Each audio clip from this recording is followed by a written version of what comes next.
ভাইরা আমার, বাবা জীবনেরাও,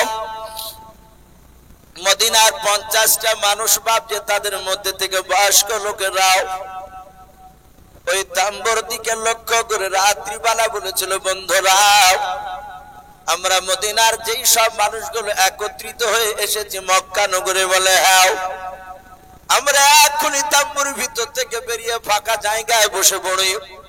সবাই মিলে বাপজি ফাঁকা জায়গা তারা মিটিং করার জন্য বসে পড়ল।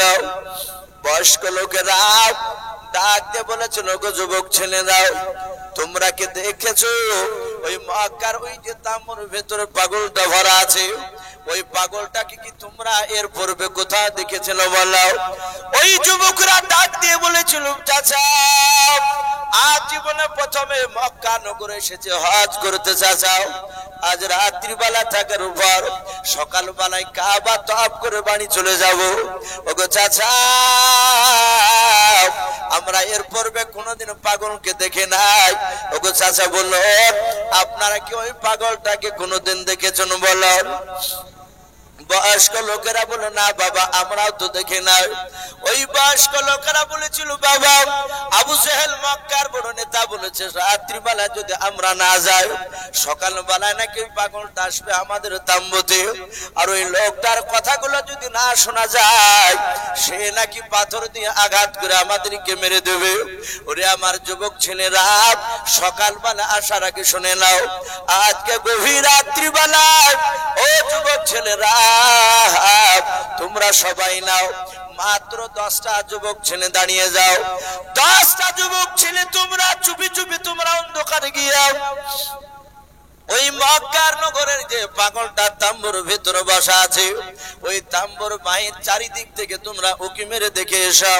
যদি প্রকৃতি পাগল হয় তাহলে আমরা আগামীকাল সকালবেলায় ওই পাগলকে আমাদের তাম্বুতে আসতে দেব না। যুবক ছেলেরা 10 জনের বাপ হাত উঁচু করে দাঁড়িয়ে গেল, বলে চাচা আমরা 10 জনা যাব বলে হ্যাঁ। যুবক ছেলেরা বাপ যে আপনারা যখনই যেতে লাগলেন বয়স্ক লোকেরা বলেছিল, বাবা তোমরা খালি হাতে যেও না। বলে কেন চাচা? বলে আবু জেহেল বলেছে ওই পাগলটার কাছে নাকি পাথর ভরা আছে, তার কথা না শুনে নাকি পাথর দিয়ে মারবে রে বাবা।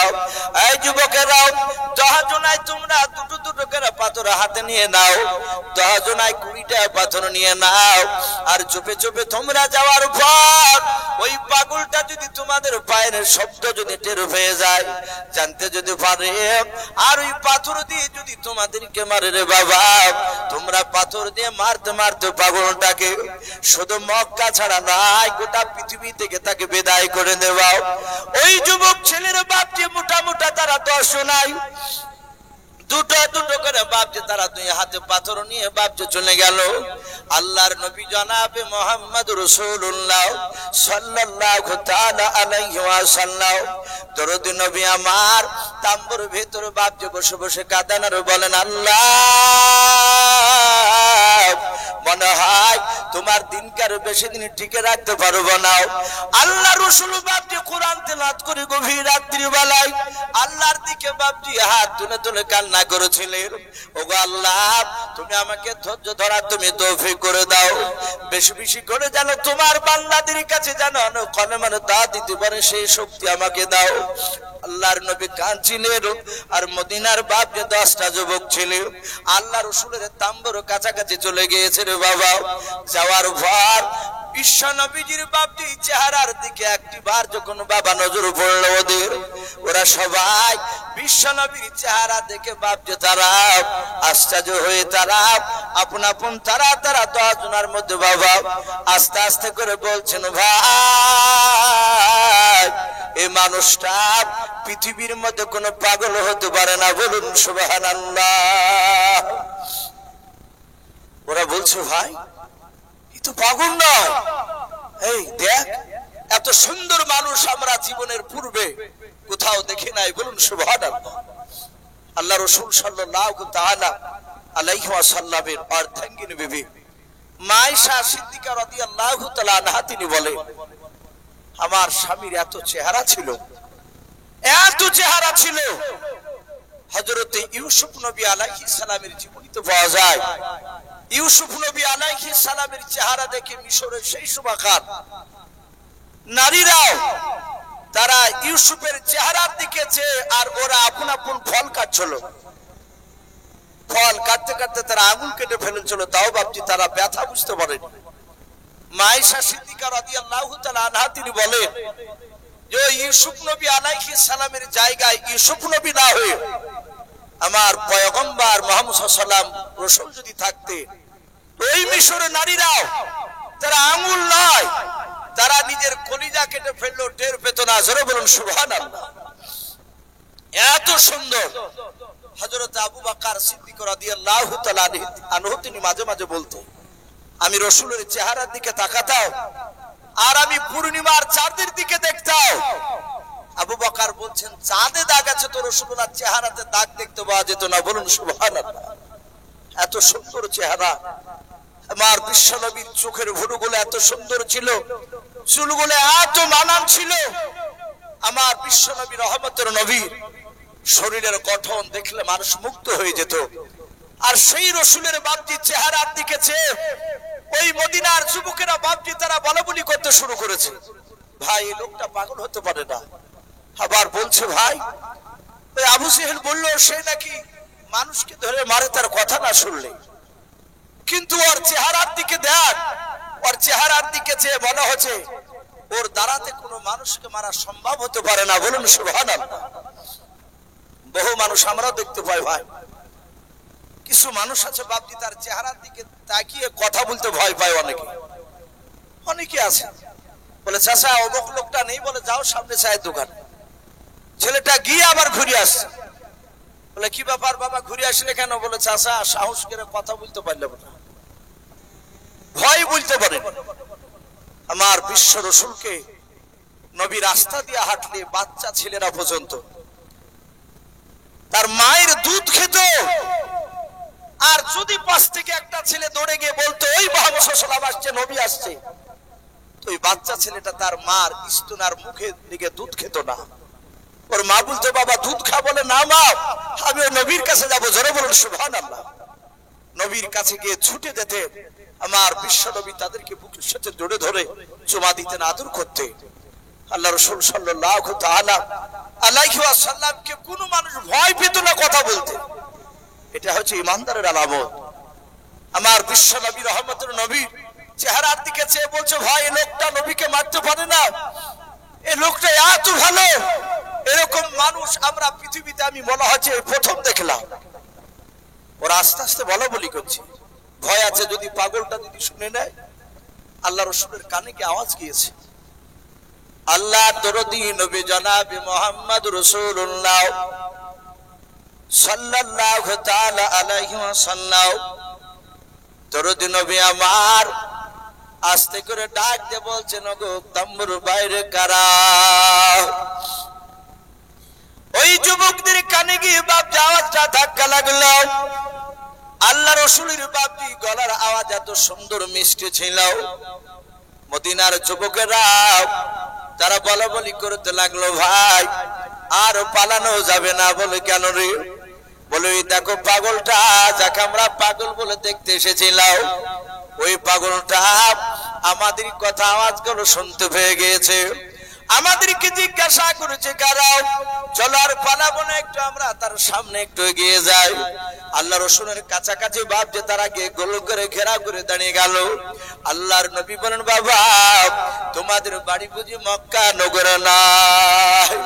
মদিনার যুবকেরা ডাক দিয়ে বলেছিল, ভাই আমাদের বাড়ি মক্কা নগরে নাই, আমাদের বাড়ি হচ্ছে তায়েফ নগরে নাই, ওই মদিনায় আশরিফ দেশ থেকে মক্কাতে এসেছিলাম হজ করতে।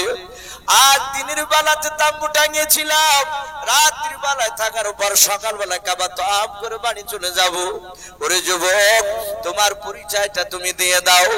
আল্লাহর দরদি নবী কাঁদে কেঁদে বলতে লাগলেন, বাবা তোমাদের কাছে কি আবু জেহেল যায় না বারণ করতে আমার কাছে আসতে? বলে হ্যাঁ, ওই আবু জেহেল বারণ করেছিল বলে আমরা তোমাকে পরীক্ষা করতে এসেছি। এই যুবক তুমি কে? তোমার নামকে পরিচয়টা দাও। আল্লাহর নবী জনাবে মুহাম্মদ রাসূলুল্লাহ সাল্লাল্লাহু তাআলা আলাইহি ওয়াসাল্লাম ডাক দিয়ে বললেন, বাবারাও তোমরা আমাকে চিনতে পারো নাই? বলে না। বলে আমি রহমাতুল লিল আলামিন পয়গম্বর জনাবে মুহাম্মদ রাসূলুল্লাহ রাসূলুল্লাহ সাল্লাল্লাহু তাআলা আলাইহি ওয়াসাল্লাম। আল্লাহ আমাকে নবী রাসূল করে দুনিয়ার বুকে পাঠিয়েছেন জাহান্নামের মানুষদেরকে জাহান্নামের রাস্তা থেকে জান্নাতের রাস্তা দেখানোর জন্য। ওরে আমার যুবক বাবা, আমি সন্ধ্যাবেলায় তাম্বু টাঙিয়েছিলাম, সারা রাত থাকার পর সকালবেলা আমি তোমাদের কাছে কলমার দাঁত দেব বলে এখানে এসেছিলাম। আল্লাহর নবীজির বাপজি 5 থেকে বাবা 10 মিনিট বিশ্ব নবীর নবুয়ত সম্পর্কে কথা শোনার পর ওই যুবকের আর থাকতে পারলো না।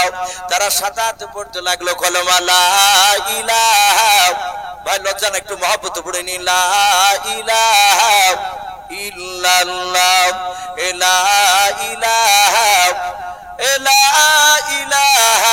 ইল্লাল্লাহ মুহাম্মাদুর রাসূলুল্লাহ সাল্লাল্লাহু তাআলা আলাইহি ওয়াসাল্লাম। এরা 10 জনের সাথে নবীর উপর কলমা পড়ে নিলেন। বাড়ি মক্কাতে নয়, বাড়ি তার ইয়াসরিব অর্থাৎ মদিনায়। এরা রাসূলের কাছ থেকে আর যায় না। মদিনার আর যে বাপজি 40 জন বসেছিল, তারা ভাবছে পাগলটা কি মেরে ফেললো নাকি, এ কয়েক ঘন্টা হতে চলে আসে না কেন। এরাও বাপজি বয়স্ক লোকেরা যার পর দেখছে তারা থমের মতো দাঁড়িয়ে আছে রাসূলের চেহারার দিকে চেয়ে। এরা পেছন থেকে বলছে, এই যুবকেরা, এই কতক্ষণ লাগে এখানে দাঁড়িয়ে আছিস কেন? ওদের দিকে কান করছে না। ওরা হাত দিয়ে ঠেলা মেরে যাহাতে রাসূলুল্লাহর বাপজি চেহারার দিকে ওদেরও নজর পড়েছে।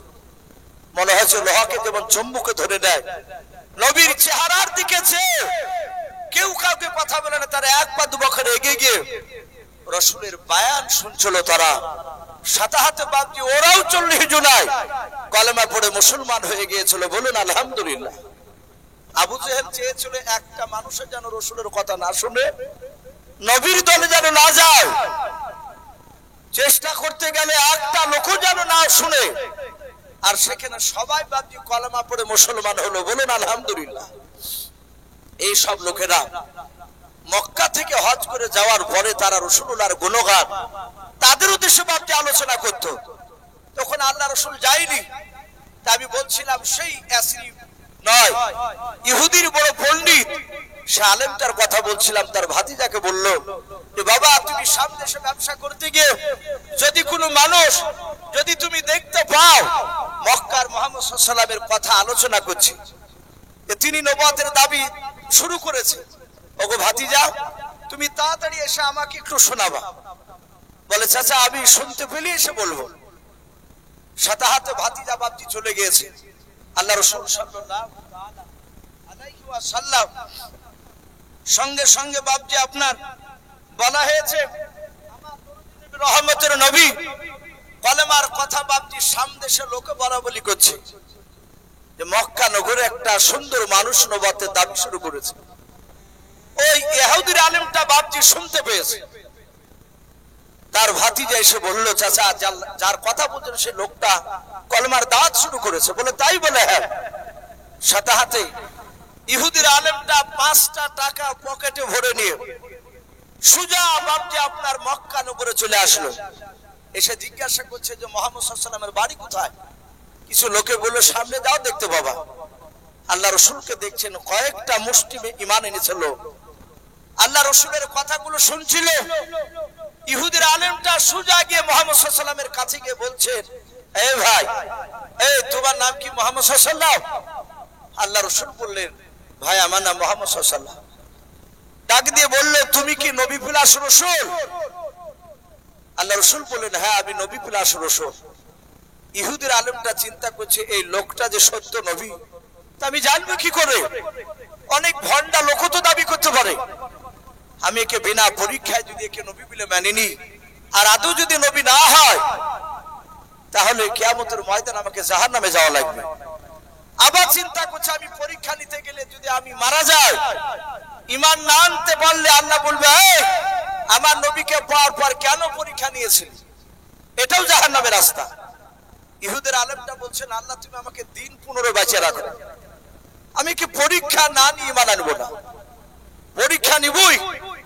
ইহুদির আলেমটা বাপজি রাসূলুল্লাহর কাছে 5টা টাকা হাতে দিয়ে বলছে। আল্লাহ রাসূল হাত মেরে টাকাটা ধরলেন। বলে ভাই টাকা কি করব? ডাক দিয়ে বলল, আপনি যে মুহাম্মদ সাল্লাল্লাহু আলাইহি ওয়াসাল্লাম রাসূল? বলে হ্যাঁ।